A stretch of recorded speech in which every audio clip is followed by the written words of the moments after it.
Her heart rate was going through the roof. Her heart rate was racing. And now the doctors thought this was a cardiac issue. You want to know why this was actually a red herring and the doctors were chasing off something that had nothing to do with the real issues in this case? Come join me for a moment as I share with you how doctors were careless and violated the basic standards of medical care when evaluating this patient's post-operative complications that ultimately led to her death. Hi, I'm Gerry Oginski. I'm a New York medical malpractice and personal injury attorney. So now here's what happened. This woman underwent an elective hernia repair.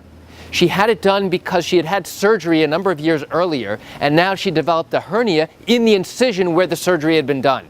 She had cancer surgery, GYN cancer surgery, 5 years earlier. And thankfully, all of her internal organs were taken out and she was cancer-free for 5 years. But now this hernia developed and it was painful. So she went back to the original group that did her surgery. It turns out the doctor who did her first surgery to remove the cancer had retired. So now she sees this new young doctor who tells her, listen, I can do this procedure. You don't have to see a general surgeon. I've done this many, many times before. She goes to have the surgery. And what happens then? Everything goes beautifully, except during the middle of surgery, the doctors inadvertently make a hole in the bowel. Okay, that can happen, as long as they recognize it and fix it before they send her home. And that's exactly what they did. But because this was a large hole, they couldn't simply sew it over. It's known as over-sewing the bowel with a needle and some sutures.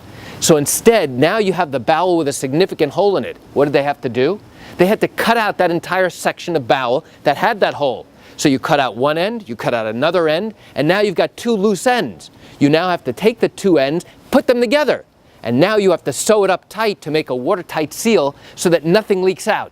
Medically, that's called an end-to-end anastomosis.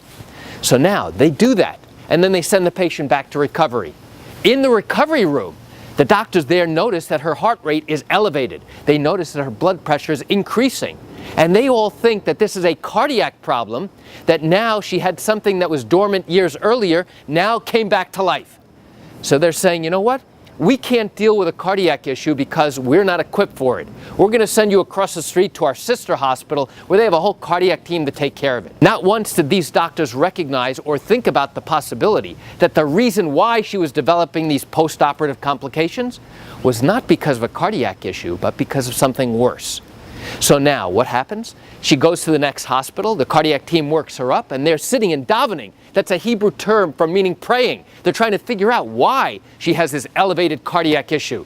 Why is it so prominent now? What is it that happened here? Is it the stress of the surgery?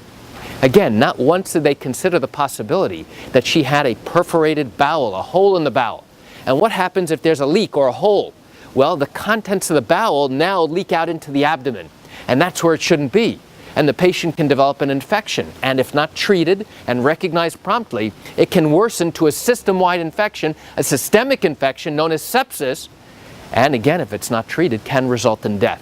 It wasn't until almost a day later, where her medical condition was deteriorating worse and worse and worse, did the doctors there recognize, you know what, we have to take you into emergency surgery, find out what's going on. And the moment the surgeon cut open her belly, he knew exactly what had happened. You want to know what happened? The two ends of the anastomosis of the bowel were wide open.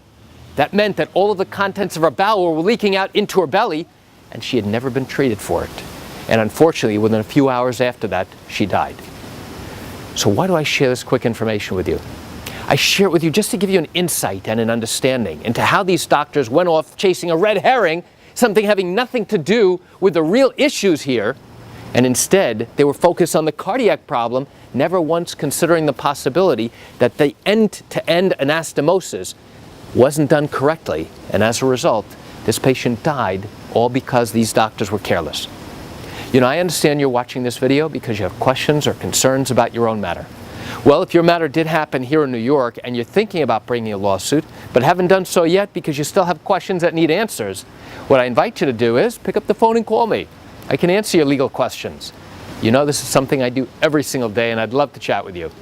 You can reach me at 516-487-8207 or by email at Gerry, Gerry, at oginski-law.com. That's it for today's video. I'm Gerry Oginski. Have a wonderful day.